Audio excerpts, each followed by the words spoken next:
ತಲಗೆ ತಮ್ಮ ಮನದೊಳಗೆ ಯಾರೇಲಿ ಲಗನ ಹೇಳಿದ ಬಲಪಟ್ಟ ನಳಿಯ ಬರಟ ನಿಲ್ಲಿ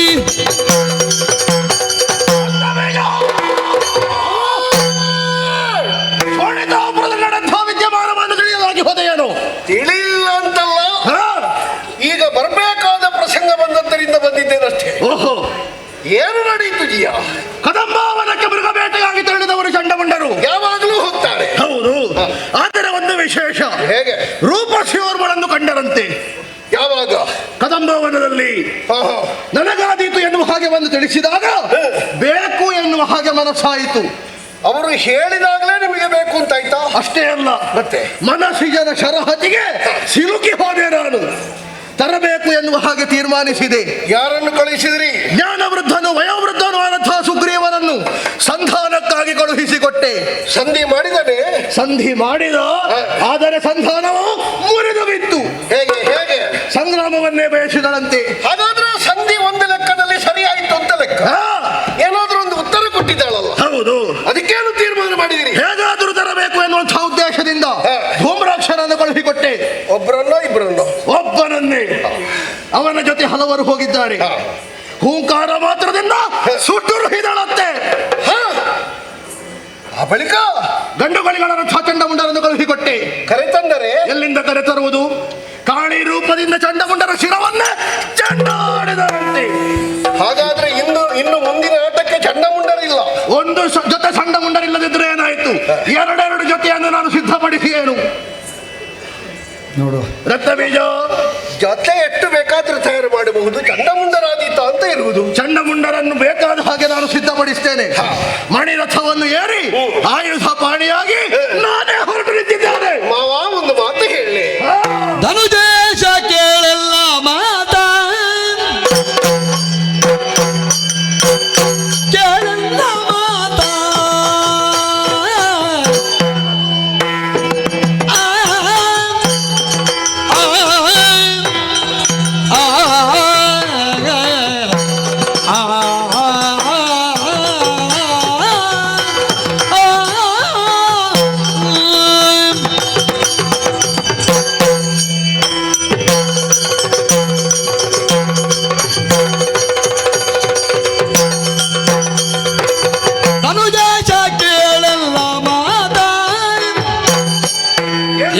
ಕಿನಿತು ನೀ ಭ್ರಮೆಯಾದೆ ಮನದಲ್ಲಿ ವ್ಯರ್ಥ, ಮನದಿದ ಸರಗೆ ಸಿಲುಕುದ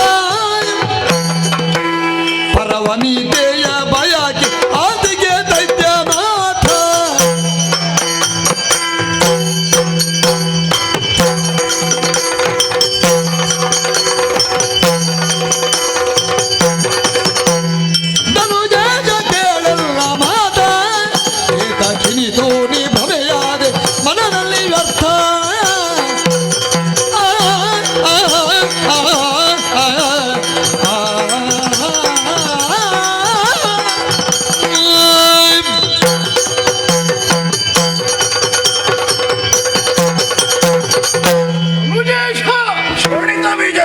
ನೀನು ಆಡುವ ಮಾತು, ಮಾಡುವ ಕಾರ್ಯ ಎಲ್ಲವೂ ಪಾರದರ್ಶಕವಾಗಿರ್ಬೇಕು ಪ್ರಭು. ಒಂದು ಹೆಜ್ಜೆ ನೀನು ತಪ್ಪಿದೆ ಅಂತಾದ್ರೆ ನಿನ್ನ ಹೆಜ್ಜೆ ಮೇಲೆ ಹೆಜ್ಜೆ ನಿಲ್ಲಿಸಿದಂತಹ ಶತಕೋಟಿ ಸೈನ್ಯ ದೈನ್ಯಾವಸ್ಥೆಯನ್ನು ಹೊಂದಿತು. ಯಾಕೆ? ಒಬ್ಬ ನೇತೃತ್ವವನ್ನು ವಹಿಸಿದರೆ ಸಾಲದು. ಯಾವುದೇ ಆಗಲಿ ಅದು ಮತ್ತಷ್ಟು ಇನ್ನಷ್ಟು ಮಗನಷ್ಟು ಬೆಳಗಬೇಕು ಅಂತಾದ್ರೆ ಕಾರ್ಯಜಾಣ್ಮೆ ಉಳ್ಳವನಾಗಿರ್ಬೇಕು. ಹೌದು, ತೆರೆಯಲ್ಲಿ ಹೋಗಿ ನಾವು ಮುಳುಗಿ ಎದ್ದು ಮುಳುಗಿ ಎದ್ದು ಸಮುದ್ರದಲ್ಲಿ ಈಜಿದ ಹಾಗೆ. ತೆರೆ ಬರುವಾಗ ಯಾಕೆ ಮುಳುಗಿದವ? ಹೆದರಿದ ಅಂತದರ ಅರ್ಥ ಅಲ್ಲ. ತನ್ನನ್ನು ತಾನು ಉಳಿಸಿಕೊಳ್ಳುವುದಕ್ಕೆ ತೆರೆಯ ಒಳಗಿನಿಂದ ಮತ್ತೊಂದು ತೆರೆಯ ಆಚೆಗೆ ಹೊರಟ ಅಂತ ಅರ್ಥ. ಹೌದು, ಅದಕ್ಕೆ ಬುದ್ಧಿಜಾಣ್ಮೆ, ವಿಷಯಾಸಕ್ತತೆ ಎನ್ನುವುದು ಪ್ರಪಂಚದಲ್ಲಿ ಮಹಾವೈರಿ ಅಂತ ಲೆಕ್ಕ. ಚಂಡಮುಂಡರು ಸಾಮಾನ್ಯರಲ್ಲ, ಅಗಣಿತವಾದಂತಹ ಪರಾಕ್ರಮವುಳ್ಳವರು. ಖಂಡಿತ. ಹಾಗೆ ಅಂತ ಸಂಸಾರಕ್ಕೆ ಯೋಗ್ಯಳಾದಂತಹ ಹೆಣ್ಣಿನ ಬಗ್ಗೆ ಹೇಳಲಿಕ್ಕೆ ಅವರು ಎಷ್ಟು ಸಮರ್ಥರು ಅಂತ ಒಂದು ವಿಮರ್ಶೆ ಬರುವುದಿಲ್ವಾ? ಸಮರ್ಥರಲ್ವೋ? ಅವರಿಗೆ ಮದುವೆ ಆಗಿದ? ಇಲ್ಲ. ಮತ್ತೆ ಅಲ್ಲಿ ನೀವು ಕುಳಿತಿರುವಂತಹ ಹೆಣ್ಣು ನಿನಗೆ ಯೋಗ್ಯಳು ಅಂತ ಹೇಳುವಲ್ಲಿ ಏನು ಕಾರಣ? ಕಲ್ಪಿಸುವುದಕ್ಕೇನು? ಕಲ್ಪಿಸಿದ್ದನ್ನೆಲ್ಲ ನಾವು ಹೌದು ಅಂತ ಇಡಿಸಿದ್ರೆ ನಮ್ಮ ಜೀವನಕ್ಕೇನು? ನಿನಗೆ ಪ್ರಾಯ ಎಷ್ಟಾಯ್ತು? ಸುಮಾರು 1/2 ಕೋಟಿ ಆಯುಷ್ಯ. ಅವಳಿಗೆ ಎಷ್ಟಾಯ್ತು? ಒಂದು 16 ವರ್ಷ ಆಗಿರಬಹುದು. ಎಂತದಕ್ಕೆ ನಿನಗೆ ಹಲ್ಲು ಗಿಲಿಕ? 16 ವರ್ಷದ ಹೆಣ್ಣಲ್ಲಿ ಕೂತದ್ದು ನಿನಗೆ 1/2 ಕೋಟಿ ಆಯುಷ್ಯ ಆಯ್ತು. ಸರಸ ಸಮರ ಸಂಬಂಧ ಸಂವಾದ ಇದಕ್ಕೆಲ್ಲ ಸಮಾನತೆ ಬೇಡುವ ಪ್ರಭು. ಓಹೋ, ನೀನೇ ಅಜ್ಜ ಅಲ್ಲ ಹೇಳಿದ್ದು, ಪ್ರಾಯದಲ್ಲಿ ಹೇಳಿದ್ದು. ಈಗ ನನಗೆ ನೀನು ಮಾವ. ಹೌದು. ನನ್ನ ಮಕ್ಕಳು ನಿನ್ನನ್ನು ಅಜ್ಜ ಅಂತಲೇ ಕರೆಯುವುದಲ್ವಾ? ಸತ್ಯ. ಹಾಗಾದ್ರೆ ಈ ಅಜ್ಜನಿಗೆ ಸಾಧಾರಣ ಒಂದು ಊರುಗೋಲಿನ ಆಧಾರದಲ್ಲದೆ ಇದ್ರು ಅಜ್ಜಿ ಆಗಬೇಕು ಬಿಟ್ರೆ ಮೊಮ್ಮಗಳಾಗ್ತಾಳ? ಆಗ್ಲಿಕ್ಕಿಲ್ವೋ? ಹೆಸರು ಮಾಡಬೇಡ, ವಿಷಯ ಮಾತ್ರ. ಕಾಮನ ಶರಕ್ಕೆ ಒಳಗಾದೆಯೋ? ಹೌದು. ಕೆಲವು ಸಲ ಹಾಗಾಗಿ ಬಿಡುವುದುಂಟು. ಪಕ್ಕ ಮನ್ಮಥನ ಬಾಣ ಪ್ರಯೋಗಕ್ಕೆ ಸೋತ ನಾವು ಎಂತದ್ದು ಏನು ಎನ್ನುವಂತಹ ವಿಮರ್ಶೆ ಇಲ್ಲದೆ ಬೇಕು ಅಂತ ಹೇಳಿಬಿಡುವುದು. ನನಗೂ ಆದದ್ದು ಅದೇ, ಬೇಕು ಅಂತ ಮನಸ್ಸಾಯ್ತು. ಈ ಪ್ರಾಯದಲ್ಲಿಯೋ? ಆಗಬಾರ್ದು. ನೀನು ಏರು ಯೌವನದ ಪ್ರಾಯದಲ್ಲಿರುವಾಗಲೇ ನಿನ್ನ ಇಂದ್ರಿಯಗಳನ್ನು ಬಗ್ಗೆ ಹಿಡಿದು ದಿವ್ಯಮಾನದ ಪ್ರಕಾರ 10,000 ವರ್ಷಗಳ ಕಾಲ ಕನಕ ಗರ್ಭರನ್ನು ಮೆಚ್ಚಿಸಿದವ. ಹೌದು. 10,000 ಅಂದ್ರೆ ಭೂಮಿಗೆ ಸಂಬಂಧಪಟ್ಟ 10 ಲಕ್ಷ ಆಯ್ತು. ಅಷ್ಟು ವರ್ಷ ನೀನು ನಿನ್ನ ಯೌವನವನ್ನು ನಿನ್ನತ್ತಾದಂತ ಆಶಕಾಮನಗಳನ್ನೆಲ್ಲ ಒತ್ತಿ ಹಿಡಿದು ಬದಿಗೊತ್ತಿ ದೈತ್ಯ ಸಮೂಹದ ವರ್ಧನೆಗಾಗಿ, ರಕ್ಕಸ ಕುಲಕೋಟಿಯ ಉದ್ಧಾರಕ್ಕಾಗಿ ನಿನ್ನ ನೆರಳನ್ನು ಅನುಸರಿಸುವಂತಹ ನಿನ್ನ ಛಾಯಾನುಸಾರಿಗಳಿಗೆ ನಿನ್ನ ಬದುಕನ್ನು ನೀನು ಸವೆಸಿಕೊಟ್ಟವ. ಯಾವುದನ್ನು ನನಗಾಗಿ ಮಾಡಿದ್ದಲ್ಲ ನಾನು. ಅಂತಹ ನೀನು ಈ ಕಾಲಕ್ಕೆ ಕಾಮನ ಶರಕ್ಕೆ ಒಳಗಾಗುವುದೇ? ಹೌದು. ತುಚ್ಛ ಕಾಮ. ಪ್ರಭೋ, ಏನು? ನೀನು ಯೋಚನೆ ಮಾಡು. ಏನು? ಬ್ರಹ್ಮನಿಗೆ ಸೃಷ್ಟಿಸುವುದೇ ಚಿಂತೆ, ವಿಷ್ಣುವಿಗೆ ಪಾಲಿಸುವುದೇ ಚಿಂತೆ.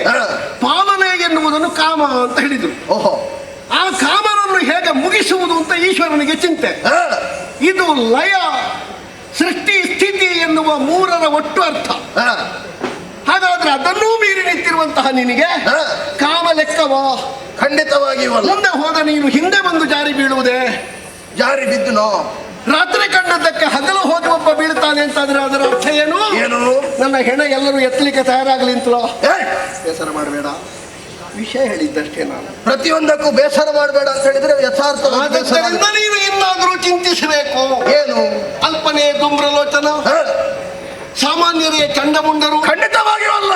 ಸಾಮಾನ್ಯ ಬಲವೇ ನಮ್ಮದ್ದಾಗಂತಹ ಸುಗ್ರೀವನದ್ದು. ಅವನಿಗೆ ಪ್ರಾಯ ಎಷ್ಟಾಯ್ತು? ಮುದಿಯ.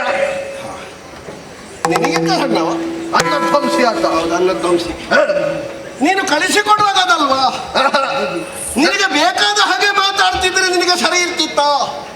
ನನಗೆ ಬೇಕಾದ ಹಾಗೆ ಒದಗುತ್ತಾನೆ ಎನ್ನುವ ಹಾಗೆ ಭಾವಿಸಿ ಕಳುಹಿಕೊಟ್ಟೆ. ಒದಗಿಸದೇ ಇದ್ದದ್ದರಿಂದ ನಿನಗೆ ಅವ ಸಮ ಇಲ್ಲ. ಹೌದು. ಹಾಗಾದ್ರೆ ನಿನ್ನ ಮೂಗಿನ ನೇರಕ್ಕೆ ಮಾತಾಡುವುದು ಮಾತ್ರ ನಿನಗೆ ಸರಿಯೋ? ಹುಚ್ಚರಂತೆ ಭಜನೆ ಮಾಡುತ್ತಾ ತಿರುಗಾಡ್ತಾ ಇದ್ದಾನೆ. ಭಜನೆ ಮಾಡುವುದು ಹುಚ್ಚರ? ಆದ್ರೆ ಅವನು ಮಾಡಿದ್ದು ಹಾಗೆ ಅಲ್ಲ. ಭಜನೆ ಮಾಡುವುದು ಹುಚ್ಚರ? ಭಜನೆ ಮಾಡುವುದು. ನೀನು ಭಜನೆ ಮಾಡ್ಲಿಲ್ವಾ ಕಾಡಿನಲ್ಲಿ? ಅದೆಂತದ್ದು ಮತ್ತೆ ಮಾಡಿದ್ದು? ನಾನು ಕೂಡ ಭಜನೆ ಮಾಡಿದ್ದೇನೆ. ಆದ್ರೆ ಸುಗ್ರೀವ ಮಾಡಬೇಕಾದ ಶುಂಭನ ಭಜನೆ, ದೇವಿಯ ಭಜನೆ ಅಲ್ಲ. ಇಲ್ಲ, ಅವನಿಗೆ ಗೊತ್ತಾಗಿದೆ ಶುಂಭರಿಗಿಂತ ದೊಡ್ಡದುಂಟು ಅಂತ ಗೊತ್ತಾದ ಕಾರಣವೇ ಅವ ಭಜನೆ ಮಾಡಿದ್ದ. ಅದಕ್ಕಾಗಿ ಹುಚ್ಚ ಎನ್ನುವ ಹಾಗೆ ಬಿಂಬಿಸಿದ್ದು. ಇಟ್ಟೆಲ್ಲಕ್ಕೂ ನಿನ್ನ ತಿಳುವಳಿಕೆಯೇ ಕೊರತೆಯಾದ ಕಾರಣ ನೀನಲ್ಲಿ ಕುಳಿತವಳು ಯಾರು ಎನ್ನುವುದನ್ನು ಸರಿಯಾಗಿ ಯೋಚಿಸದೇ ಇದ್ದ ಕಾರಣ ಹೀಗೆಲ್ಲ ಅನಾಹುತಗಳು ಸಂಭವಿಸ್ತಾ ಇದೆ ಪ್ರಭು. ಅವಳು ಯಾರು ಅಂತ ತಿಳಿದೆ? ತರುಣಿಯಲ್ಲವಳ್ ಆದಿಮಾಯೇ ಧನುಜೀಜ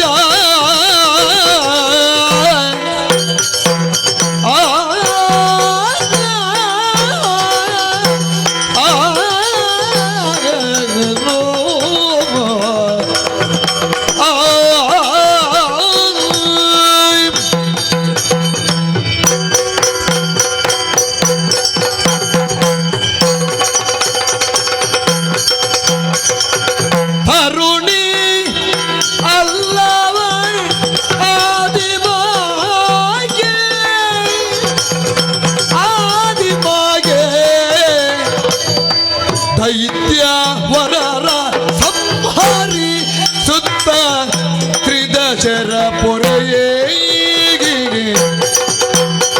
ನೆರೆಗೋಚರಿಸುವಳು ದೊರೆಗೆ ನೆರೆಗೋಚರಿಸುವಳು ದೊರೆಗೆ ಸರ್ವೇಶ್ವರಿಗಲಿ ಮೋಗ ಬಿರುವುದಿದು ಸರಿಗೆ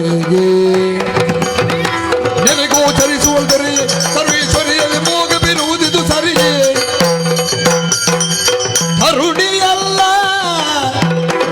ಅವள் ಆದಿಮಾಗಿಯೇ ಧನುಜೇಶ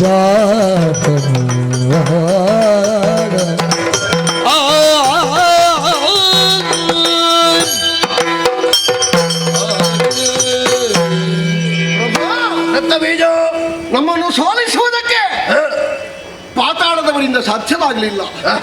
ಭೂತಾಳದವರು ಅಸಮರ್ಥರಾಗಿ ಹೋದರು. ಹೌದು. ದೇವಭೂಮಿಯವರು ಕೈ ಕಟ್ಟಿದ್ರು. ಮೂರು ಮೂರ್ತಿಗಳು ಸುಮ್ಮನಾದರು. ತ್ರಿಶಕ್ತಿಗಳು ನಮ್ಮನ್ನು ವಿರೋಧಿಸಲಿಲ್ಲ. ಇಲ್ಲ. ಹಾಗಾದರೆ ಲೋಕಕ್ಕೆ ನಾವು ಸರ್ವಸಮರ್ಥರು ಎನ್ನುವುದು ವಿದಿತವಾಯಿತು. ಹೌದು. ಹೌದೇ? ತಾಯಿ ಹೆತ್ತ ಮಗ ನೀನು. ಹೌದು. ಶುಕ್ಲ ಶೋಣಿತ ಸಂಯೋಗದಿಂದ ಹುಟ್ಟಿದವ ನೀನು. ನೀನು ದೇವನಾಗುವುದಕ್ಕೆ ಸಾಧ್ಯವೇ? ಆಗಿದ್ದೇನಲ್ಲ. ಹಾಗಾದ್ರೆ ದೇವ ಸದೃಶರಂತೆ ನೀನು ಮೆರೆದೆ. ಪಂಚಭೌತಿಕವಾದಂತಹ ಶರೀರ ಇದು. ಪಂಚಭೂತವನ್ನು ಬಿಟ್ಟಿಲ್ಲ ಇದು. ತೈಜಸವಾದಂತಹ ಶರೀರ ಬೇರೆ, ಮರಣಮಯವಾದಂತಹ ಶರೀರ ಬೇರೆ. ಆದರೂ ಅಧಿಕಾರ ಸ್ಥಾಪನೆ ನಕ್ಷತ್ರ ಮಂಡಲದಲ್ಲಿ ದೇವತೆಗಳ ಸಹಪಂಕ್ತಿಯಲ್ಲಿ ಭೋಜನದ ಯೋಗ್ಯತೆ. ಹೌದು. ನಿನ್ನಂತಹ ಇದ್ದಾರೋ? ನಿನಗೆ ಸರಿಗಟ್ಟುವವರು ಮತ್ತೊಬ್ಬರಿದ್ದಾರೋ? ಯಾರು ಇಲ್ಲ. ನೀನು ಪಡೆದಿರುವಂತಹ ವರವನ್ನು ಮತ್ತೊಮ್ಮೆ ಅವಲೋಕನ ಮಾಡು ಪ್ರಭು. ಕನ್ಯಾ ಜೀವಕೋಶ ಸಮದ್ಭವೆಯೊಬ್ಬಳು ಕಾಮ ಸಂಬಂಧವಾದಂತಹ ಯುದ್ಧದಲ್ಲಿ ತೊಡಗಿದ್ರೆ ಮರಣ ಬಂದ್ರೆ ಬರಲಿ. ಇದನ್ನು ಚೆನ್ನಾಗಿ ಆಲೋಚನೆ ಮಾಡು. ಏನು ಇಲ್ಲಿ ನಡೆಯುತ್ತಿರುವಂತಹ ವಿದ್ಯಮಾನವನ್ನು ಅದಕ್ಕೆ ಸಮೀಕರಿಸು. ಎಷ್ಟು ಸುಲಭದಲ್ಲಿ ಕೊಂದಳು ನಮ್ಮವರನ್ನು. ನಿನಗೆ ವರವೇ ತೆರೆದಿಟ್ಟಿದೆ. ಕಾಮ ಸಂಬಂಧವಾದಂತಹ ಯುದ್ಧ ಯಾವುದೇ ಒಂದು ಶುಕ್ಲ ಶೋಣಿತ ಸಂಯೋಗ ಇಲ್ಲದೆ ಹುಟ್ಟಿದಂತಹ ಒಬ್ಬಾಕೆಯಲ್ಲಿ ಹೊರಬಂದಿರುವ ವಿಭಜಿಸಲ್ಪಟ್ಟ ವಿಭಜನೆಯಾದ ಕೋಶದಿಂದ ಸಂಭವಿಸಿದ್ರೆ ನಿನಗೆ ಮರಣ. ಅಲ್ಲಿ ಕುಳಿತವಳು ಕೌಶಿಕೆ. ಹೌದು. ಹೌದಾ? ಅವಳು ಕೋಶ ಸಂಭವೆ. ಒಪ್ಪುತ್ತೀಯಾ? ಕೇಳಿ ಬರಲಿ. ಅವಳು ಸುಗ್ರೀವನಲ್ಲಿ ಹೇಳಿದಳಂತೆ, ಶುಂಭನಾದರೇನು ಶಂಭುವಾದರೇನು, ಯಾರೂ ನನಗಾದೀತು, ನನ್ನಲ್ಲಿ ಯುದ್ಧ ಮಾಡಲಿ, ನನ್ನನ್ನು ಗೆಲ್ಲಿ, ಆಮೇಲೆ ವರಿಸಲಿ. ಈಗ ಗೆದ್ದ ಮೇಲೆ ನಾವು ಅವಳನ್ನು ವರಿಸುವುದಕ್ಕೆ ಅವಳು ಹೇಳ್ಬೇಕಾ? ಖಂಡಿತವಾಗಿಯೂ ಬೇಡ. ಹಾಗಾದ್ರೆ ಅವಳಿಗೆ ನಾವು ಸೋತ ಹಾಗ ಗೆದ್ದ ಹಾಗ?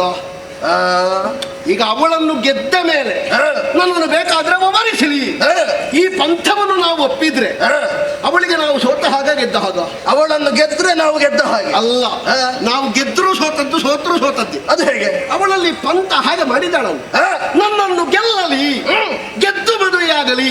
ಅದರ ಅರ್ಥ ಏನು? ಮದುವೆ ಆಗುವುದಕ್ಕೆ ಮನಸ್ಸುಂಟು ಅಂತಲ್ಲ, ನೋಡುವ ತಾಗುವ ಅಂತ.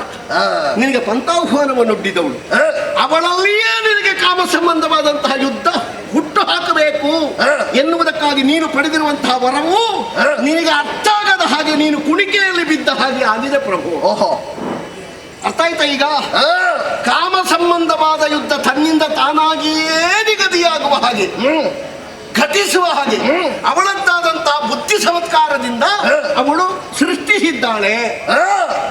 ನನಗೆ ಇಷ್ಟು ಬುದ್ಧಿ ಇದ್ದೇನು ಪ್ರಯೋಜನ? ಹೇಳಿದ್ದಳು, ನಾವಿಷ್ಟು ಮಾಡಿ ಏನು ಪ್ರಯೋಜನ ಇಲ್ವೋ?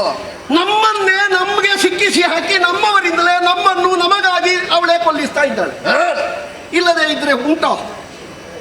ಸುಗ್ರೀವ ಅವಳನ್ನು ನೋಡಿದ, ಬಂದು ಹೇಳಿದ, ಅವಳು ಹೆಣ್ಣಲ್ಲ. ನಿನಗೆ ಅರ್ಥ ಆಯ್ತಾ? ಈ ಪ್ರಪಂಚದಲ್ಲಿ ನಿನಗೆ ಅರ್ಥ ಆಗದೇ ಇದ್ದದ್ದುಂಟಾ? ಏನೂ ಇಲ್ಲ. ಮತ್ತೆ ಯಾಕೆ ಅರ್ಥ ಆಗ್ಲಿಲ್ಲ? ಏನೋ ಒಂದು ಬಾಯಿಗೆ ಬಂದ ಹಾಗೆ ಒದರಿದ. ಅಲ್ಲ, ನಿನಗೆ ಒಂದು ತಯಾರು ಮಾಡಿದ ಉತ್ತರ ಉಂಟು ನಿನ್ನಲ್ಲಿ. ಅದಕ್ಕೆ ಸರಿ ಮಾತಾಡ್ತಾನೋ ಅಂತ ನೀನು ಸುಮ್ಮನೆ ಕೂತೆ. ಹೌದು. ಅದಕ್ಕೆ ಸರಿ ಬರುವುದಿಲ್ಲ ಅಂತ ಆಗುದು, ನೀನು ಹೋಗು ಮತ್ತೊಬ್ಬ ಬರಲಿ. ಇದು ವಿಷಯ. ಅದಕ್ಕೆ ಧೂಮ್ರಾಕ್ಷರ ಒಂದು ನಿರ್ದಿಷ್ಟವಾಗಿ ಕೆಲವರೆಲ್ಲ ಯೋಚಿಸಿರ್ತಾರೆ ಹೀಗೆ ಅಂತ. ಹಾಗಲ್ಲದೆ ಇದ್ರೆ ಅದು ಸಮ ಇಲ್ಲ. ಇದು ವಿಷಯ. ಆ ಸ್ಥಾಪಿತವಾದಂತಹ ಸಿದ್ಧಾಂತ ಅಲ್ಲ. ಒಂದು ಸ್ಥಾಪಿಸಲ್ಪಡಬೇಕಾದದ್ದು ಸಿದ್ಧಾಂತವಾಗುವ ಹಾಗ 10 ಮಂದಿಗಳು ಒಪ್ಪಬೇಕು ಅಂತ ಅರ್ಥ. ಹ, ಧೂಮ್ರಾಕ್ಷ ಬಂದ, ಹೌದು. ಅವ ಸತ್ತ. ಹ, ಹೇಗೆ ಸತ್ತ? ಹೂಂಕಾರ ಮಾತ್ರದಿಂದ. ಹೌದಾ? ಹ, ಹೊಗೆ ಬಿಟ್ಟರೆ ಹ, ಲೋಕ ತಲ್ಲಣಿಸ್ತದೆ. ಹ, ಅವಳ ಕಣ್ಣಿನಿಂದ ಹೊರಟಿರುವಂತಹ ಬೆಂಕಿಯ ಕಿಡಿ ಹ, ಧೂಮ್ರಾಕ್ಷನನ್ನು ಹ. ಸುಡುತ್ತದೆ. ಯಾವಳ ಕಣ್ಣಲ್ಲಿ ಕಾಮವನ್ನು ಹುಡುಕಿ ನೀನು ಹೊರಟೆಯೋ ಹ. ಅವಳ ಕಣ್ಣಿನಿಂದ ಹೊರಡುವ ಬೆಂಕಿಯ ಕಿಡಿ ಹ. ನಿನ್ನ ಸೇನಾಧ್ಯಕ್ಷನನ್ನು ಸುಡುತ್ತದೆ. ನಿನ್ನ ಮನೆಯಲ್ಲಿ ಅವಳು ಬೆಂಕಿ ಹಚ್ಚಲಿಕ್ಕೆ ಬರಬೇಕಾದದ್ದ, ನಿನಗೆ ಬೆಂಕಿ ಇಡ್ಲಿಕ್ಕೆ ಬರಬೇಕಾದದ್ದ? ಅವಳು ಅವಳ ಕಣ್ಣಿನಿಂದ ಹೊರಟ ಬೆಂಕಿಯಿಂದಲೇ ಸತ್ತದ್ದು ಎನ್ನುವ ಹಾಗೆ ಹೇಗೆ ಹೇಳುತ್ತೀವಿ? ಮತ್ತೆ ವರದಿಯಾಗಿದೆಯಲ್ಲ. ವರದಿ ಆಗಿರಬಹುದಯ್ಯ, ಕಂಡವರ್ಯಾರು? ಮತ್ತೆ ಹೇಗೆ ಸುತ್ತ? ಧೂಮ್ರಾಕ್ಷನಿಗೆ ಏನು ಸಾಮರ್ಥ್ಯ ಏನು? ಅಲ್ಲ, ಆತ್ಮಹತ್ಯೆ ಮಾಡಿಕೊಂಡ? ಆತ್ಮಹತ್ಯೆ ಆಗಿರಬಹುದು. ಯಾಕೆ ಹೇಳಿದೆ?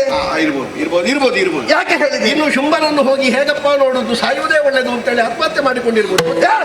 ಅಲ್ಲ, ಚಂಡಮುಂಡರು ಸತ್ರು. ಹ. ಹೇಗೆ ಸತ್ರು? ಬ್ರಹ್ಮಚರ್ಯ ಕೆಟ್ಟರೆ ಸಾವು ಅಂತ ಅವರಿಗೆ ಹೇಗೆ ಕೆಟ್ಟಿತು ಬ್ರಹ್ಮಚರ್ಯ? ಹೇಗೆ ಕೆಟ್ಟಿತ್ತು? ಹೇಗೆ? ಹ, ಅಲ್ಲಿ ಕುಳಿತವಳು ಹ, ಕೇವಲ ದೃಷ್ಟಿ ನಿಕ್ಷೇಪದಿಂದ ಹ. ಅವರ ಅಂತಃಸತ್ವವನ್ನು ಕದಡಿ ಕರಗಿಸಿ ಹ. ಅವರಲ್ಲಿರುವಂತಹ ನೈತಿಕವಾದ ಬ್ರಹ್ಮಚರ್ಯವನ್ನು ಕರಗಿಸುವುದಕ್ಕೆ ಸರ್ವಸಮರ್ಥಳು. ಅರ್ಥ ಆಯ್ತಾ? ಸರ್ವಸಮರ್ಥ. ನಿನ್ನ ಬ್ರಹ್ಮಚರ್ಯದ ಗಂಟು ಅಂತ ಏನಿತ್ತೋ, ಹ. ಅಖಂಡ ಗಂಡುಗಳಿಗಳು, ಹ. ಮನೋವೇಗದ ಸಾಮರ್ಥ್ಯ, ಹ. ಗದಾದಂಡದ ಒಲವು, ಹ. ಬ್ರಹ್ಮಚರ್ಯದ ವರ ಪ್ರಭಾವ, ಹ. ಇಷ್ಟೆಲ್ಲ ಇದ್ದವರನ್ನು ಅವಳು ಕೊಂದಿದ್ದಾಳೆ ಅಂತಾದ್ರೆ ಹ. ಅದೆಲ್ಲವನ್ನು ಮೀರಿ ಅವಳಿದ್ದಾಳೆ. ಅದು ಅವಳು ಕೊಂದದಲ್ಲ, ಮತ್ತೆ ಬ್ರಹ್ಮನ ವರಬಲದಿಂದಾಗಿ ಅವರು ಸತ್ತದ್ದು. ಬ್ರಹ್ಮನ ವರಬಲ ಯಾಕೆ ಇವರು ಪಡೆದದ್ದು? ಸಾಯಬಾರ್ದು ಅಂತಲ್ವಾ? ಹೌದು. ಹಾಗಾದ್ರೆ ಬ್ರಹ್ಮನ ವರಬಲವನ್ನೇ ಸುಳ್ಳಾಗಿಸಿ ಅವಳು ಕೊಲ್ತಾಳೆ ಅಂತಾದ್ರೆ ಬ್ರಹ್ಮನಿಗೆ ಅವಳು ತಾಯಿ ಅಂತ ಆಯ್ತಾ ಇಲ್ವೋ? ನಿನಗೆ ಕೇಳುವಾಗ ತಲೆ ಕೆಡ್ತದಲ್ಲ. ಬ್ರಹ್ಮ ದೊಡ್ಡವ ಅಂತ ನಾವು ಒಪ್ಪಿದ್ದು ಹೌದಾ? ಹೌದು. ಅದಕ್ಕಾಗಿ ಬ್ರಹ್ಮನನ್ನು ನಾವು ತಪ್ಪು ಸ್ವೀಕರಿಸಿದ್ದ ಹೌದಾ? ಹಾ. ಬ್ರಹ್ಮ ಕೊಟ್ಟದ್ದರಲ್ಲಿ ನಮಗೆ ವಿಶ್ವಾಸ ಇರುವುದು ಹೌದಾ? ಖಂಡಿತ. ಹಾಗಾದ್ರೆ ಅವಳಿಂದ ಪಡೆದದ್ದನ್ನು ನಾವು ಹೆಚ್ಚು ಅಂತಲೇ ಹೇಳಬೇಕು, ಬಿಟ್ಟರೆ ಸಣ್ಣದು ಅಂತ ಹೇಳಲಿಕ್ಕೆ ಬರುವುದಿಲ್ಲ. ಸರಿ. ಆದ್ದರಿಂದ ಒಂದು ಮಾತು ಹೇಳ್ತೇನೆ. ಬಿಡುಮನದ ಮೂರ್ಖತೆಯ, ಬಿಡುಮನದ ಮೂರ್ಖತೆಯ, ತ್ರೈ ಜಗದೊಡತಿ ಚರಣಕ್ಕೆ ಭಕ್ತಿಗಿಲ್ದಲಿ ಪಡಮಡುತ್ತ ಪಡೆದವಳ ಕಾರುಣ್ಯದಲ್ಲಿ ಧಾತ್ರಿಯಲಿ ಗಡಗ ಪೀಠನ ಮರದ ತೆರದಲ್ಲಿ ಪಡೆದು ಸುಖವನು ಬಾಳುದಿನುತ್ತಲಿ ನುಡಿಯ ನೀತಿಯನು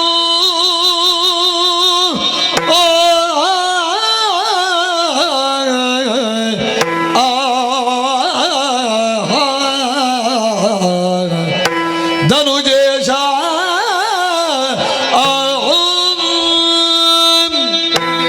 ರಕ್ತಬೀಜ. ನೀನು ತಾಳ ತಪ್ಪುತ್ತಾ ಇದ್ದೆ ಪ್ರಭು. ತಾಳ ತಪ್ಪುವುದೇ? ತಾಳ ತಪ್ಪಿದೆ. ನಾನು ತಪ್ಪಿದ್ದೆ ಹೌದು ಅಂತ ಆದ್ರೆ ಏನು ಸರಿ ಮಾಡಬೇಕು? ವಿಷಯ ಇಟ್ಟೆ. ಚಂಡಮುಂಡರು ಹೇಳಿದ್ರು, ನೀನಾಗಿ ಹೊರಟಿಯ ಇದರಲ್ಲಿ ಪಣ ಏನು ಅಂತ. ಗೆದ್ದವರನ್ನು ನಾನು ವರಿಸ್ತೇನೆ. ಹೌದು. ನೀನ್ ಯಾಕೆ ಒಬ್ಬೊಬ್ಬರನ್ನೇ ಕಳಿಸಿದ್ದು?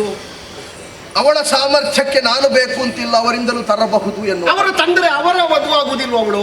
ಅವಳ ಪಣ ಹೇಗೆ? ಗೆದ್ದವರನ್ನು ವರಿಸ್ತೇನೆ.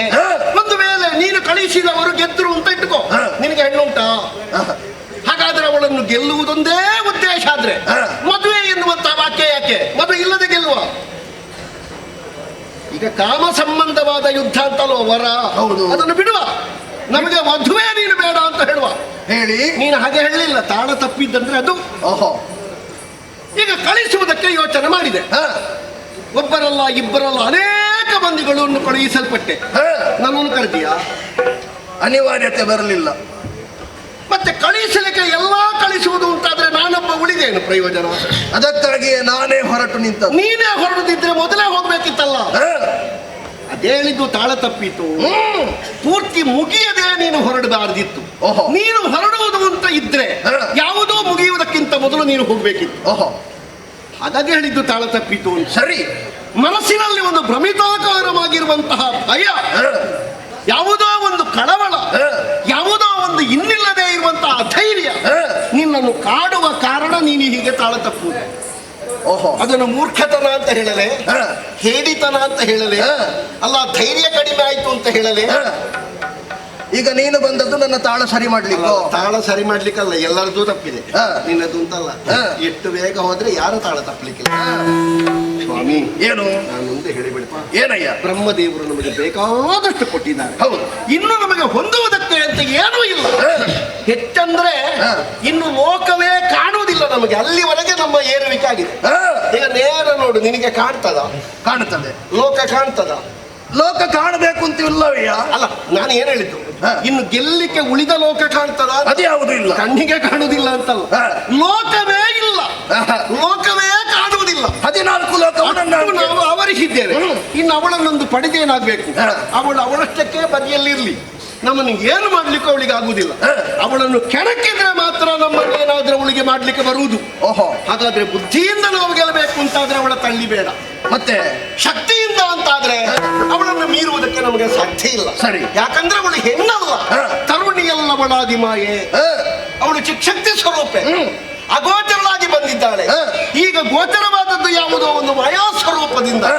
ಹಾಗಾಗಿ ಅವಳ ಕೈ ಹಿಡಿಯುವುದು ಬೇಡ. ಮತ್ತೆ ಅವಳನ್ನು ವರ್ಣ ಮಾಡಬೇಕು ಅಂತ ಹೊರಟಿದೆಯಲ್ಲ, ಹೌದು. ವರಿಸಬೇಕು ಅಂತ ಹೊರಟಿದೆಯಲ್ಲ, ಸತ್ಯ. ಇದು ಮೂರ್ಖತನ ಪ್ರಭು, ಮೂರ್ಖತನ. ಬಿಡುಬಿಡು ನಿನ್ನಯ ನುಡಿಗಳನ್ನೆಲ್ಲ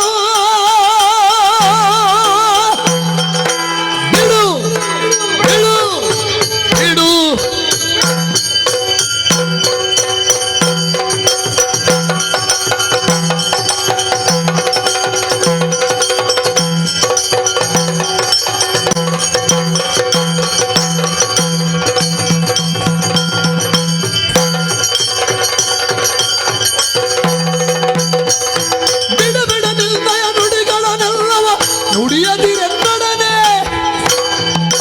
ಕಡುಗಲಿತನದಲ್ಲಿ ನಡುಗಿಸಿದ ಜಗವ ಪೋಡ ಮಾಡುವೆನ ಸತಿಗೆ.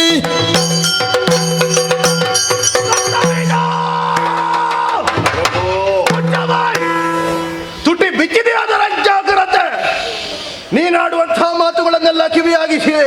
ಯಾಕೆ ಬೇಕಾಗಿ? ನನ್ನ ಸಂಬಂಧದಲ್ಲಿ ನನಗೆ ಅಳಿಯ ಮಾತ್ರವಲ್ಲ, ರಾಜಕೀಯದಲ್ಲಿ ಪ್ರಧಾನಮಂತ್ರಿ ನೀನು. ಈಗ ನಾನು ಹೇಳಿದ್ದು ಸತ್ಯವೋ ಸುಳ್ಳೋ ಅಂತ ವಿಮರ್ಶೆ ಮಾಡಲಿಕ್ಕೆ ಹಾ. ಒಂದು ಉಪಾಯ ಉಂಟು. ಏನು? ನಿಮಗೂ ನಿಮ್ಮ ತಮ್ಮನಿಗೂ ಒಂದೇ ವರ, ಹಾ. ಹೌದಾ? ಹಾ. ಅವರಿಗೆ ಬೇರೆ ವರ ಇಲ್ಲ. ಇಲ್ಲ. ನಿಮ್ಮ ತಮ್ಮನನ್ನು ಕಳಿಸಿ, ಹಾ. ಅವರು ಉಳಿದ್ರೆ ಹಾ. ನೀವೆಣಿಸಿದ ಹಾಗೆ. ತಮ್ಮನನ್ನು ಕಳುಹಿಸಬೇಕು ಕಳುಹಿಸಬಾರದು ಎನ್ನುವುದನ್ನು ಹೇಳುವುದಕ್ಕೆ ನೀನು ಜನ ಹೇಳಿದ್ದು ನಾನು. ಈಗ ನಾನು ಹೇಳಿದ ಮಾತು ಸತ್ಯವೋ ಸುಳ್ಳೋ ಎನ್ನುವುದನ್ನು ಪರಾಂಬರಿಸುವುದಕ್ಕೆ, ಹಾ. ನಿಮ್ಮ ವರವನ್ನು ಸತ್ಯವಾಗಿಸಿಕೊಳ್ಳುವುದಕ್ಕೆ ಬಂದ ಅವಳಿಂದ ನಾವು ಸಾಯುವುದು ಬೇಡ ಎನ್ನುವ ನನ್ನ ವಾಕ್ಯ, ಹಾ. ಸತ್ಯವೋ ಸುಳ್ಳೋ ಎನ್ನುವುದನ್ನು ಪ್ರಮಾಣೀಕರಿಸುವುದಕ್ಕೆ ಹಾ. ನಿಮ್ಮ ತಮ್ಮನನ್ನು ಕಳಿಸಿಕೊಡಿ. ಗತಿ ಏನಂತ ನೋಡಿ. ರಕ್ತ ಬೀಜ. ಇಬ್ಬರಿಗೂ ಒಂದೇ ವರ, ಬೇರೆ ಬೇರೆ ವರ ನಿನ್ನ ಇಲ್ಲ. ಜಾಣತನದ ಮಾತನ್ನು ನಾನು ಸರಿಯಾಗಿ ಅರ್ಥವಿಸಿಕೊಂಡೆ. ನೀನು ಹೋದೆ ಅಂತ ಆದ್ರೆ ಸಾವು ಬರ್ತದೆ ಎನ್ನುವಂತ ಹೆದರಿಕೆಯಿಂದ ತಮ್ಮನನ್ನು ಕಳುಹಿಸಿಕೊಡು, ಹಾಗೆ ಹೀಗೆ ಎನ್ನುವ ಹಾಗೆ ಬಾಯಿಗೆ ಬಂದ ಹಾಗೆ ಮಾತಾಡ್ತಿದ್ದೀಯ.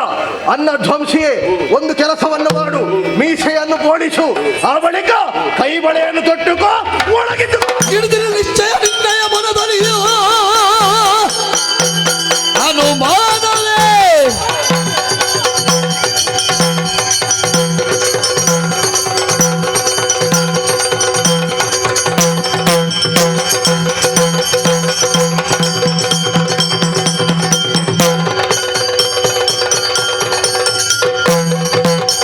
ಹಿಡಿದಿನ ನಿಶ್ಚಯ ನಿನ್ನಯ ಮನದಲ್ಲಿ ಅನುಮಾನವುದ್ಯಾಕೆ?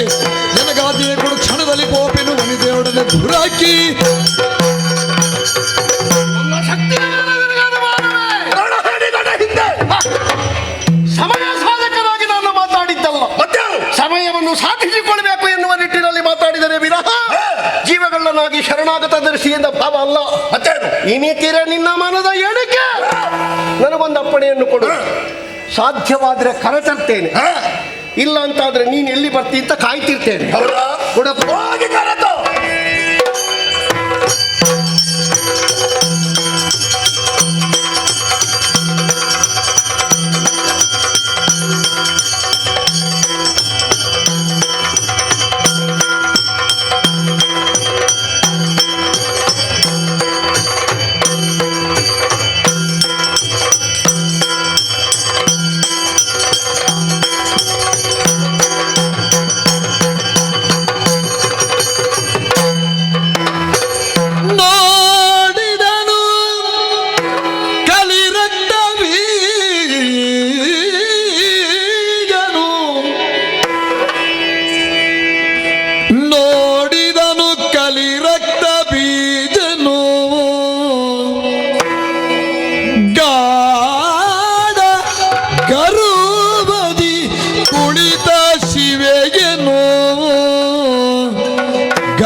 ಶಿವೆಯೇನೋ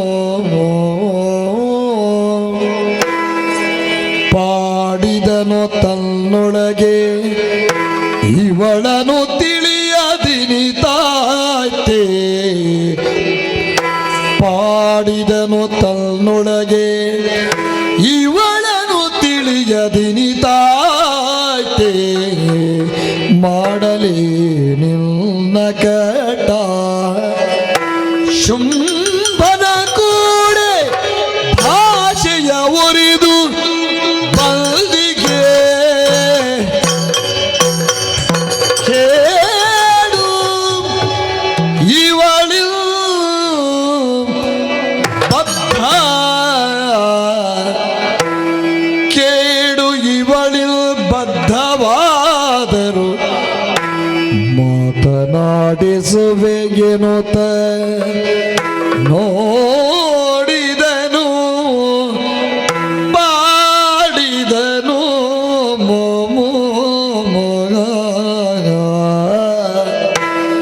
ಮಾತಾ ಮರಕತ ಶ್ಯಾಮ ಮಾತಂಗಿ ಮಧುಶಾಲಿನಿ ಶ್ಯಾಮ ಮಾತಂಗ ಮಧುಶಾಲಿನಿ ಕುರಿಯಾತ್ ಕಟಾಕ್ಷು ಕಲ್ಯಾಣಿ ಕದಂಬವನವಾಸಿನಿ ಜಯ ಜಯ ಗಿನುತ ಪಾಡಿದನು ನೋಡಿದನು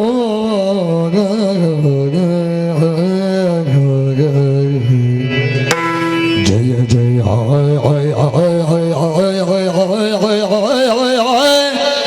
ಜಯ ಜಯ ಜಯ ಜಯ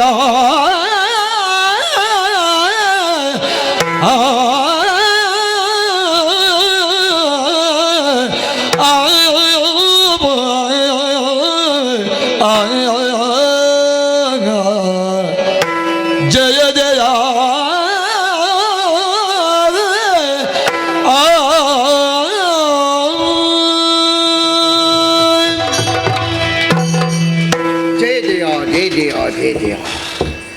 ಎಂತಹ ದೃಶ್ಯ ಇದು! ಒಂದು ಬದಿಯಲ್ಲಿ ರಕ್ಕಸರ ಮಾರಣ ಹೋಮ ನಡೆದಿದೆ, ಮತ್ತೊಂದು ಬದಿಯಲ್ಲಿ ಶುಷಾವಿವಾದ ಸಂಗೀತ ಸುಧೆ ಹರಿಯಗೊಟ್ಟಿದೆ. ಇನ್ನೊಂದು ಕಡೆಯಲ್ಲಿ ಖಗಮೃಗಗಳೆಲ್ಲ ಜಾತಿ ವೈರ ಜನ್ಮದ್ವೇಷವನ್ನು ಮರೆತು ಕಲಿತು ನಲೀತಾ ಇದ್ದಾವೆ. ಹೋಗದೊಂದು ಕಡೆಯಿಂದ ಪ್ರಾಣಿ ಪಕ್ಷಿಗಳೆಲ್ಲ ಇವಳನ್ನು ಪೂಜಿಸ್ತಾವೋ ಎನ್ನುವ ಹಾಗೆ ಇವಳಿಗೆ ಸುತ್ತುವರಿದು ನಿಂತಿದ್ದಾವೆ. ವನದೇವಿ ವಾಸಂತಿಕೆಯಾಗಿ ಪರಿವರ್ತನೆಗೊಂಡು ಇವಳ ಸೇವೆಯಲ್ಲಿ ನಿರತಳಾಗಿದ್ದಾಳೆ. ಎಂತಹ ಒಂದು ಅವಕಾಶ! ನಡು ಮಧ್ಯಾಹ್ನದ ಹೊತ್ತಿನಲ್ಲಾದರೂ ಸೂರ್ಯ ತನ್ನ ಕಿರಣವನ್ನು ಒಳಬೀರುವುದಕ್ಕೆ ಕಷ್ಟವಾದ ಪ್ರದೇಶ ಇದು. ಎಂತಹ ಬೆಳಕು, ಎಂತಹ ಪ್ರಕಾಶ! ಓ, ಅಷ್ಟು ದೂರದಿಂದಲೇ ಮೈ ನವಿರೇಳುತ್ತದೆ ಅಂತ ಒಳಗೆ ಬರುವಾಗ ಏನೋ ಒಂದು ಬೀಸುವ ಗಾಳಿಯಲ್ಲೇ ನಮ್ಮನ್ನು ರಾಗದ್ವೇಷಗಳನ್ನು ಬಿಡು, ಜನ್ಮದಲ್ಲಿ ಅನ್ಯಾಯಾನಾಚಾರಗಳನ್ನು ದೂರ ಇರಿಸು, ಬದುಕಿನಲ್ಲಿ ಯಶಸ್ಸನ್ನು ಸಾಧಿಸಬೇಕು ಅಂತಾದರೆ ಏಕಾಗ್ರತೆಯನ್ನು ಮನೆ ಮಾಡಿಕೊ. ಇಂತಹ ಒಂದು ಸಂದೇಶವನ್ನು, ಮನಸ್ಸಿನಲ್ಲಿರಬಹುದಾದಂತಹ ಸಂದೇಹವನ್ನು ಕಳೆಯುವುದಕ್ಕೆ ಸದಾ ಆದೇಶವಾಗುತ್ತಾ ಇದೆಯಲ್ಲ. ಛ, ಇವಳನ್ನು ಕಂಡಾಗ ವ್ಯಗ್ರವೋ ಅಲ್ಲ ಶಾಂತವೋ ಮುರಿದಳು ಅಂತಾದರೆ ಯಾರನ್ನೂ ಬಿಡುವುದಕ್ಕಿಲ್ಲ, ಒಲಿದಳು ಅಂತಾದರೆ ಯಾರಿಗೂ ಕೊಡುವುದಿಲ್ಲ ಅಂತ ಕೂತುಕೊಳ್ಳಿಕ್ಕಿಲ್ಲ. ಆ ಎರಡು ಭಾವವೂ ಇವಳಲ್ಲಿ ಮೇಳೈಸಿದೆ. ಚಿನ್ನದ ಉಯ್ಯಾಲೆಯಲ್ಲಿ ತನ್ನ ತನುವಿನ ಭಾರವನ್ನು ಇಳುಹಿ ಅತ್ತಿಂದಿತ್ತ ತೂಗುತ್ತಿರುವಂತಹ ಇವಳ ಉಯ್ಯಾಲೆ ಆಟವನ್ನು ನೋಡಿದರೆ ಬ್ರಹ್ಮಾಂಡ ನಾಯಕಿ ಇದ್ದೇನೆ, ಎಲ್ಲವನ್ನೂ ನಾನೇ ನಿಭಾಯಿಸ್ತೇನೆ. ತದೈಜತಿ ತನ್ನೈಜತಿ ತದ್ದೂರೇ ತದ್ದಂತಿಕೆ ತದಂತರಸ್ಯ ಸರ್ವಸ್ಯಾಸ್ಯ ಬಾಹ್ಯತಃ, ಎಲ್ಲದರಲ್ಲಿಯೂ ತಾನೊಬ್ಬಳೇ ಇದ್ದೇನೆ ಎನ್ನುವುದನ್ನು ಸೂಚ್ಯವಾಗಿ ಕಾಣುವುದಕ್ಕೆ ಸಾಮರ್ಥ್ಯ ಇದ್ದವರ ದೃಷ್ಟಿಗೆ ತಾಗುವ ಹಾಗೆ ತೋರಿಸ್ತಾ ಇದ್ದಾಳೆ. ಮೂರು ಮನೆಯ ಶೂಲ ಕಾಮಕ್ರೋಧವನ್ನು ನಾನು ಗೆದ್ದಿದ್ದೇನೆ, ಲೋಕ ಮೂರು ನನ್ನ ಕೈವಶ ಇದೆ, ಹುಟ್ಟು ಸಾವು ಬದುಕು ಎನ್ನುವುದು ನಾನು ಹೇಳಿದ ಹಾಗೆ ಇದೆ. ಬ್ರಹ್ಮಾಂಡ ನಾಯಕಿಯಾದ ನನ್ನ ಎಣಿಕೆಯನ್ನು ಮೀರಿ ನಡೆಯುವುದಕ್ಕೆ ಯಾವನಿಗೆ ಸಾಮರ್ಥ್ಯ ಇದೆ? ಕಾಮದಾಟ, ಇವಳಲ್ಲಿಯೋ ಪ್ರೇಮ ಸಲ್ಲಾಪ, ಇವಳಲ್ಲಿಯೋ ನಮ್ಮ ದುರ್ಬುದ್ಧಿಯ ಪ್ರಕಟಣೆ ಶುಂಭನಿಗೆ ತಿಳಿಲಿಲ್ವೇ? ಆದರೂ ಶುಂಭನಿಗೆ ಮಾತು ಕೊಟ್ಟು ಬಂದಿದ್ದೇನೆ ನಾನು. ಶುಂಭನ ಮಾತಿನಂತೆ ನಾನು ವರ್ತಿಸಬೇಕು ಅಂತಾದರೆ ನನಗೆ ಏನು ಉತ್ತರ ಸಿಕ್ಕೀತು? ಮರಣ ಮಾತ್ರ. ಇವಳ ಕರದ ಕಂಡೇಯದಿಂದ ನನ್ನ ಕೊರಳನ್ನು ಕತ್ತರಿಸ್ತಾಳೆ, ಮುನಿದರೆ ನನಗೆ ಮರಣ ಅಲ್ಲದೆ ಮತ್ತೊಂದಲ್ಲ. ಹಾಗೆ ಅಂತ ಶುಂಭನಲ್ಲಿ ಮಾತು ಕೊಟ್ಟು ಬಂದ ನಾನು ಏನೂ ಮಾಡದೆ ಹೋಗುವುದಕ್ಕೂ ಇಲ್ಲ. ಇರಲಿ, ಒಂದು ಸಾರ್ಥಕವಾದಂತಹ ಸಾವನ್ನಾದರೂ ಕಂಡು ಅಷ್ಟೇ. ಮತ್ತೊಮ್ಮೆ ಹುಟ್ಟಿ ಬಾರದೇ ಇರುವಂತೆ ಚಿಗುರದಂತೆ ನಮ್ಮದ್ದಾದಂಥ ಆಯುಷ್ಯವನ್ನು ಪೂರ್ತಿಗೊಳಿಸಬೇಕು. ನೋಡೋಣ. ಭಕ್ತಿಗೆ ವಶ್ಯಳಂತೆ ಇವಳು. ಸ್ತೋತ್ರ ಮಾತ್ರದಿಂದ ಇವಳನ್ನು ಸಂತುಷ್ಟಿಗೊಳಿಸುವುದಕ್ಕೆ ಸಾಧ್ಯವಂತೆ. ಸುಗ್ರೀವ ಜ್ಞಾನಿ, ಆದರೂ ಎಲ್ಲಿಯೋ ಸ್ವಲ್ಪ ಭಯಪಟ್ಟ. ಧೂಮ್ರಾಕ್ಷ ಮಹಾಹಂಕಾರಿ, ಹೆಚ್ಚಾಯ್ತವನದ್ದು ಸತ್ತ. ಚಂಡಮುಂಡರು ಇನ್ನಿಲ್ಲ ಅಂತ ಮೇರುತ್ತಾ ಇದ್ದವರು ಅವರ ಮರಣವನ್ನು ತೋರಿಸಿದ್ದಾಳೆ ಇವಳು. ಅವರ ಸಾವಿನ ಹಾಗೆ ನನ್ನ ಸಾವಲ್ಲ, ನನಗೆ ಸಾವೇ ಬರುವುದಿದ್ದರು ಅದು ಮೋಕ್ಷದ ಸಾವಾಗಿರಬೇಕು. ಅದಕ್ಕಾಗಿ ಇವಳನ್ನು ಪ್ರಾರ್ಥಿಸಿ ಒಲಿಸಿ ಇವಳಿಗೆ ಪ್ರಣಾಮವನ್ನು ಸಲ್ಲಿಸಿ ಮಾತಾಡಿಸಬೇಕು. ಚತುರ್ಭುಜೆ ಚಂದ್ರಕಲಾವತಂಸೆ ಕುಚೋನ್ನತೆ ಕುಂಕುಮರಾಗ ಶೋಣೆ ಪುಂಡ್ರೇಕ್ಷು ಪಾಶಾಂಕುಶ ಕುಸುಮ ಬಾಣ ಹತ್ತೆ ನಮಸ್ತೆ ಜಗದೇಕ ಮಾತಾ ಕಲ್ಯಾಣಿ. ಏಣಾಂಕ ನಿಭವಕ್ತ್ರೇ ನೀನೇ ನೆಲೆಗೆ ಶುಂಭ ದಾನವ ಬಯಸಿದರೆ ಸಾನುರಾಗದಿ ವರಿಸದಿ ಶೌರ್ಯದಿಲ್ಲದೆ ಚೂಡಿಯ ಬಯಸಿದರೆ ಏಣಾಂಕ ನಿಭವಕ್ತ್ರೇ ನೀನೇ ನೆಲೆಗೆ ಶುಂಭ ದಾನವ ಬಯಸಿದರೆ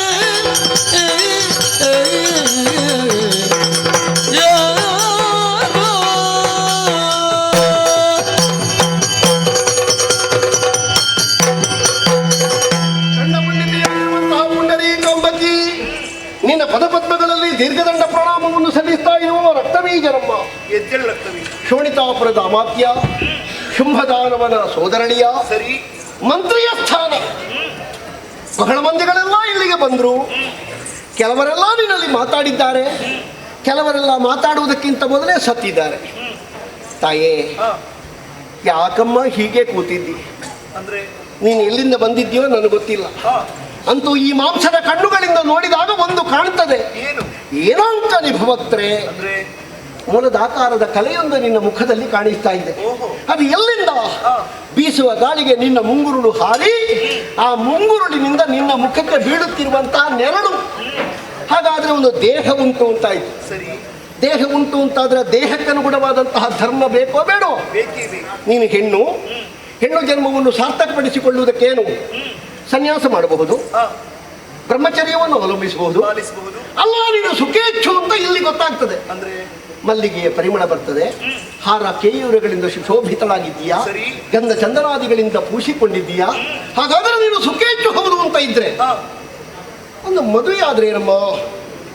ರಕ್ತ ಬೀಜ ಭಕ್ತಿಯ ಹೊಳೆ ಹರಿಯುತ್ತಾ ಇದೆ. ಹೌದು, ಅಂತರಂಗದಲ್ಲಿ ಭಕ್ತಿ, ಬಹಿರಂಗದಲ್ಲಿ ಶಕ್ತಿ ಸರಿ ಪ್ರಕಟೀಕರಿಸುವುದಕ್ಕೆ ಮುಂದಾಗುತ್ತಾ ಇದೆ. ಮದುವೆ ಆಗಬಹುದಿತ್ತು, ಆದ್ರೆ ಬದುಕಿಗೊಂದು ಆಧಾರ ಭದ್ರತೆ ಎನ್ನುವುದು ಬೇಕಲ್ಲ. ಅಯ್ಯೋ ತಾಯಿ, ಏನು ನೀನು ಎಲ್ಲಿದ್ದೀಯಮ್ಮ? ಅಂದ್ರೆ ನೀನು ಬಂದದ್ದು ಸ್ವಲ್ಪ ತಡ ಆಯ್ತು. ಅಂದ್ರೆ ಒಂದು 2 ವರ್ಷದ ಹಿಂದೆ ಆಧಾರ ಎಲ್ಲರಿಗೂ ಕೊಟ್ಟಾಗಿದೆ. ಎಷ್ಟೆಷ್ಟು ಇನ್ನೂ ಮಾಡಿಸುವ. ನಿನಗೆ ಬದುಕಿನ ಭದ್ರತೆ ಅಲ್ವಾ? ಏನು ಬೇಕು ಹೇಳು, ನಿನಗೆ ಜಾಗ ಎಲ್ಲಿ ಬೇಕು ಕೇಳು, ಎಲ್ಲ ನಮ್ಮದೇ. ನನ್ನ ಮಾತೆ ಅರ್ಥ ಆಗಿ ಮತ್ತೆ ಜಗಜ್ಜನನಿಯಾದಂತಹ ನನ್ನ ವರಿಸುವಂತಹ ವರ ಬೇಕಲ್ವಾ? ವರ ಅಮ್ಮ, ನೀನು ಬಯಸಿದೆ ಅಂತಾದ್ರೆ ಸರತಿಯ ಸಾಲಲ್ಲಿ ಯಾರು ಒಪ್ಪಲಿಕ್ಕಿಲ್ಲ ನಿನ್ನನ್ನು. ಬಯಸುವವರು ಬಹಳಷ್ಟು ಮಂದಿ ಇದ್ದಾರೆ. ಅದು ಬೇಡ, ಅದು ಬೇಡ. ನಿನ್ನಂತಹ ಜೀವರಕ್ತವನ್ನು ಕಟ್ಟುವುದಕ್ಕೆ ಶುದ್ಧ ಪುತ್ಥಳಿಯಾಗಬೇಕು. ಯಾರು? ಲೋಕೋತ್ತರ ವಿಕ್ರಮಿ, ರೂಪಜಿತ ಘಾಮ, ಹೇಮಪರಾಕ್ರಮಿ, ಸಂಗ್ರಾಮ ಸಿಂಹ, ಭ್ರುವಂಗ ಮಾತ್ರದಿಂದ 18 ಬ್ರಹ್ಮಾಂಡಗಳನ್ನು ನಿಭಾಯಿಸಬಲ್ಲ, ನಿಯಂತ್ರಿಸಬಲ್ಲ ಜಗದೇಕ ವೀರ. ಯಾರು? ಅವರೇ ಶುಂಭದಾನವ. ಯಾರು? ಶುಂಭದಾನವ. ನಿನಗೆ ನಾನು ಹೇಳಿದ್ದು ಸರಿ ಕೇಳಿದೆ ಅಲ್ಲ? ಕೇಳಿದೆ. ಶುಂಭ ಅಂತ ಉಮ್ಮ ಅಂತ ಹೇಳಿದ್ದಲ್ಲ, ಶುಂಭ ಅಂತ. ನಿನಗೇನು ಮುಖ ತಿರುಗಿಸ್ಲಿಕ್ಕೆ? ಈ ಶುಂಭ ಹೇಳಿದ್ರು ನಮ್ಮ ಹುಂಬನೆ. ಯಾಕೆ? ನಾನು ಅರ್ಥೈಸಿಕೊಂಡದ್ದು ಹಾಗೆ. ಏನದು? ರಕ್ತ ಬೀಜ ಯಾವುದೇ ಹೆಣ್ಣಾದ್ರೂ ಕೂಡ ಮದುವೆಯಾಗುವಂತಹ ಪೂರ್ವದಲ್ಲಿ ತಾನು ಕೈ ಹಿಡಿಯುವಂತಹ ಹುಡುಗ ರೂಪವಂತನಾಗಿರ್ಬೇಕು, ಗುಣವಂತನಾಗಿರ್ಬೇಕು, ವಿದ್ಯಾವಂತನಾಗಿರ್ಬೇಕು, ಹೆಚ್ಚಾಗಿ ತಾನು ಹೇಳಿದ ಹಾಗೆ ಕೇಳಬೇಕು ಅಂತ ಬಯಸ್ತಾಳೆ. ಅಯ್ಯೋ ತಾಯಿ, ಆ ಕಡೆಯ ವಾಕ್ಯ ಮದುವೆ ಆಗುವುದಕ್ಕಿಂತ ಮೊದಲು ಹೇಳಿದ್ರೆ ಕಷ್ಟ. ಅಂದ್ರೆ ನಿನಗೆ ನೆಂಟಸ್ತಿಕೆ ಸಿಕ್ಕುವುದೇ ಕಷ್ಟ. ಮದುವೆ ಆಗುವುದಕ್ಕಿಂತ ಮೊದಲೇ ಮದುವೆ ಆಗುವ ಗಂಡು ನಾನು ಹೇಳಿದ ಹಾಗೆ ಕೇಳಬೇಕು ಅಂತ ಹೇಳಿದ್ರೆ ಸರಿಯಾಗ್ತದ? ಮದುವೆ ಆದ ಮೇಲೆ ಎಲ್ಲರೂ ಹಾಗೆ ನಾನು ಸೇರಿ ಇಲ್ಲಿದ್ದವರೆಲ್ಲ ಹೆಂಡತಿ ಮಾತು ಕೇಳುವುದೇ ಹಾಗಲ್ಲ. ಮದುವೆ ಆದ ಮೇಲೆ ಅವರು ಕೇಳ್ತಿದ್ದ, ನೀನು ಈಗಲೇ ಅವರು ಕೇಳಬೇಕು ಅಂತ ಹೇಳಿದ್ರೆ. ಈ ಹಿಂದೆ ಸುಗ್ರೀವನಲ್ಲಿ ಸ್ಪಷ್ಟವಾಗಿನ ಸಂಕಲ್ಪವನ್ನು ಹೇಳಿಕೊಂಡೆ. ಶುಂಭನಾಗಲಿ ನಿಶುಂಭನಾಗಲಿ ಹೆಚ್ಚೇಗೆ ಕಡೆಯ ದಿಕ್ಕಿನ ಒಡೆಯನಾದಂತಹ ಶಂಭುವೆ ಧರೆಗಿಳಿದು ಬಂದರೂ ಕೂಡ ಈ ಅಂಬಿಕೆಯ ಮದುವೆ ಎನ್ನುವುದು ಅಂಬಿನ ತುದಿಯ ಮೇಲಿದೆ ಎಂಬ ಹೌದು. ಅದನ್ನು ಅರ್ಥೈಸಿಕೊಂಡು ಶುಂಭ ಬರ್ಬೇಕಿತ್ತು, ಯಾಕೆ ಬರ್ಲಿಲ್ಲ? ಏನಮ್ಮ ಶುಂಭ ಅಂತ ಹೇಳಿದ್ರೆ? ಅಂದ್ರೆ ಶುಂಭನಿಗೆ ಹಾಗೆಲ್ಲ ಬರ್ಲಿಕ್ಕೆ ಹೊತ್ತುಂಟ? ಒಂದು ಕ್ಷಣ ಮನೆಯಿಂದ ಹೊರಡ್ಲಿಕ್ಕೆ ಹೊತ್ತಿಲ್ಲ. ಅಂದ್ರೆ ದಿನ ಬೆಳಿಗ್ಗೆ ಆದ್ರೆ ಅವನ ಮನೆ ಬಾಗಿಲಲ್ಲಿ ಎಷ್ಟು ಜನ, ಹಾಗೆ ಅವನ ಅವಯವಗಳ ಹಾಗೆ, ಅವನ ಅಂಗಾಂಗಗಳ ಹಾಗೆ, ಅವನ ಸಾಮರ್ಥ್ಯವನ್ನು ಒಂದು ಮುಖದಿಂದ ಪ್ರಕಟೀಕರಿಸಬಲ್ಲ ವೀರ ಯೋಧರು ಬಂದರಲ್ಲ, ಅವರು ಗೆಲ್ತಿದ್ರು ಹಾಗೆ. ಈಗ ನೀನು ಆಲೋಚನೆ ಮಾಡು. ಈಗ ಅಮ್ಮ ದುಡಿದ್ರೆ ಗಂಡನಿಗೆ ಸರಿ, ಅಂದ್ರೆ ಮನೆಯ ತಾಯಿ ದುಡಿದ್ರೆ ಗಂಡನಿಗೆ, ಮಕ್ಕಳು ದುಡಿದ್ರೆ ಅಪ್ಪನಿಗೆ, ಕೆಲಸದವ ದುಡಿದ್ರೆ ಯಜಮಾನನಿಗೆ. ಆ ಅರ್ಥದಿಂದ ಬಂದವರೆಲ್ಲರೂ ಅಧನರು ಅಂತ ಶಾಸ್ತ್ರದಲ್ಲಿ ಕೊಂಡಾಡಲ್ಪಡ್ತಾರೆ. ಅವರು ಕೊಂಡೋದ್ರು ಯಜಮಾನನಿಗೆ ಬೇಕು ಅಂತಾದ್ರೆ ತಗೊಳ್ಳಿಕ್ಕಿಲ್ಲ ಅವರಿಗೆ. ಹಾಗೆ ಮೊದಲು ಬಂದವ ಸುಗ್ರೀವ ಏನಾದ? ಈಗ ಭಜನೆ ಮಾಡ್ತಾ ಇದ್ದಾನಮ್ಮ, ದೇವಿದಾಸನಾಗಿದ್ದಾನೆ. ಮೊದಲು ಭಜನೆ ಮಾಡ್ತಿದ್ದ, ಆದ್ರೆ ಈಗ ಜೀವಮಾನದಲ್ಲಿ ಪೂರ್ತಿ ಭಜನೆ, ಬೇರೆ ಕೆಲಸವೇ ಇಲ್ಲ ಅವನಿಗೆ. ಆಮೇಲೆ ಬಂದವ ಧೂಮ್ರಲೋಚನ ಏನಾದ? ಕುಟುಂಬದವರಿಗೆ ಇಷ್ಟು ಬೂದಿ ಸಿಕ್ಕಿದೆ ಬಿಟ್ಟರೆ ಬೇರೆ ಎಂಥದ್ದು ಸಿಕ್ಕಲಿಲ್ಲ.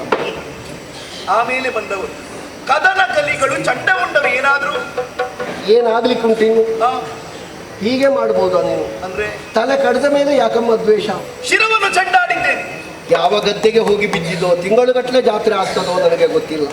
ಅಂತೂ ಚಂಡನ ತಲೆ ಯಾವುದು, ಮುಂಡನ ತಲೆ ಯಾವುದು, ಮುಂಡನ ಶರೀರ ಯಾವುದು, ಚಂಡನ ಶರೀರ ಯಾವುದು, ಮಂಜುಗಡ್ಡೆಯಲ್ಲಿ ಇಟ್ಟಿದ್ದು ಹೊತ್ತಲಿಕ್ಕೆ ತಲೆ ಬೇಕಲ್ಲ, ತಲೆ ಸಿಕ್ಕಲಿ. ಅವರ ಪಥವನ್ನೇ ಅನುಸರಿಸಿಕೊಂಡು ಬಂದವ ಕಲಿ ರಕ್ತ ಬೀಜ. ಯಥಾರ್ಥಕ್ಕಾದರೂ ಇಲ್ಲಿ ಬಂದ ಮೇಲೆ ನನಗೆ ಗೊತ್ತಾಯಿತು ನಾನು ಕಲಿತದ್ದು ಏನೂ ಅಲ್ಲ. ಕಲಿಬೇಕು ಅಂತ ಮನಸ್ಸುಂಟು, ನನ್ನನ್ನು ಸೇರಿಸಿಕೊಳ್ಳಿಕ್ಕಿಲ್ವಾ ಅಂತ ನನ್ನ ಪ್ರಾಯ ಹೆಚ್ಚಾಯ್ತಿಲ್ಲ. ಆದ್ರೆ ಬಂದಂತ ರೀತಿಯನ್ನು ಗಮನಿಸುವಾಗ ನೋಡಿದೆ ನಾನು, ಮೊದಲು ಬಂದವರ ಹಾಗಲ್ಲ, ಅಲ್ಲ, ಶೈಲಿಯೇ ವಿಶೇಷವಾದ. ಹೌದು, ಶೀಲಕ್ಕೆ ಸಂಬಂಧಿಸಿ ಶೈಲಿ ಅಂತ. ಅವರ ಶೀಲ ಹಾಗೆ, ನನ್ನ ಶೀಲ ಹೀಗೆ. ಇನ್ನಲ್ಲಿ ಒಂದು ಮಾತು, ಬಂದಂತಹ ನೀನು ಕತ್ತಿ ಕಾಳಗದಲ್ಲಿ ಒಂದು ವೇಳೆ ಗೆದ್ರೆ ಆಮೇಲೆ ಏನು ಮಾಡ್ತೀಯೋ?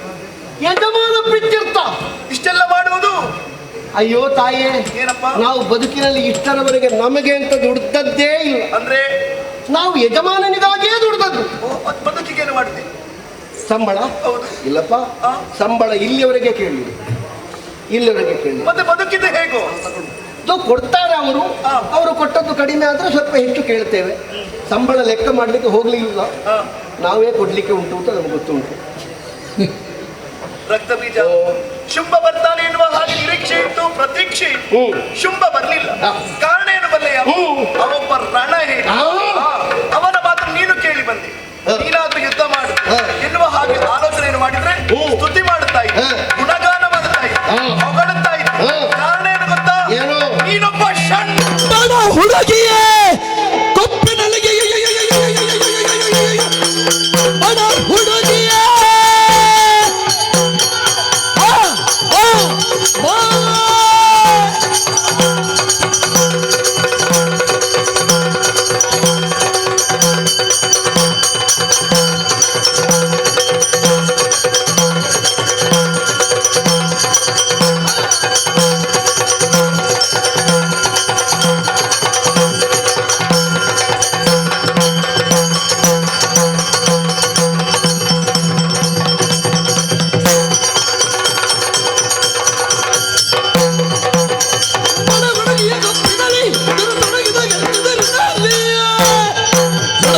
ಸುರರೆಲ್ಲ ಮರುನುಡಿಯದು ನಡಗುವರಲ್ಲ.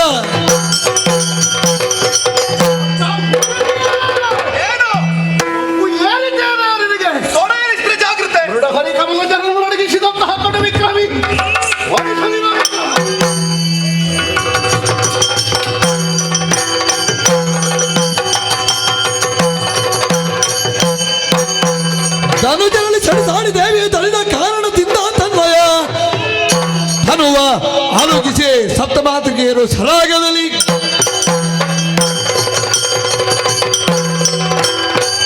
ಏನೋ ಆಶ್ಚರ್ಯವಿದು. ರಕ್ತ ಬೀಜದಲ್ಲಿ ಹೋರಾಡುತ್ತಾ ಇದ್ದ ಹಾಗೆ ದೇಹಕ್ಕೆ ಒಂದು ರೀತಿಯ ಆಯಾಸ.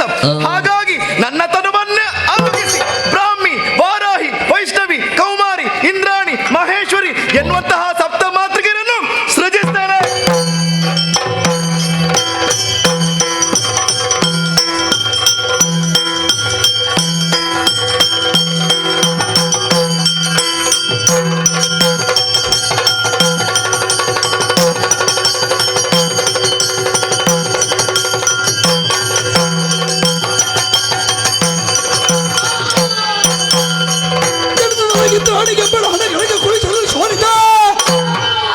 ಜನಪದವು ಸೋಂಕಿತ ದೈತ್ಯರು ಕೋಟಿ ಸಂಖ್ಯೆಯ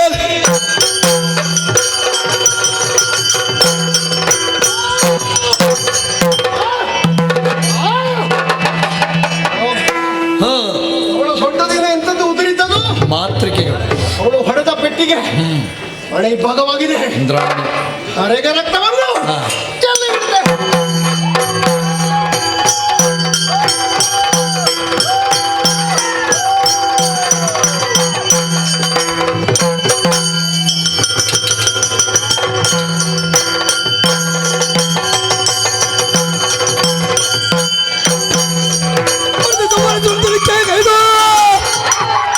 ರಕ್ತೇಶ್ವರ್ಯ ದೇಹವನ್ನು ಧರಿಸಿದ ದುರುಳನನ್ನು ಸಂಹರಿಸಿ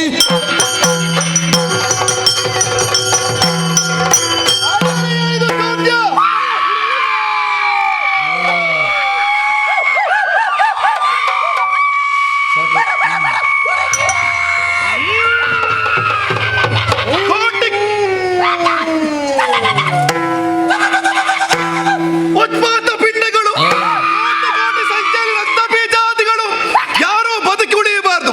ರಕ್ತೇಶ್ವರಿ ಆಗುತ್ತೇನೆ.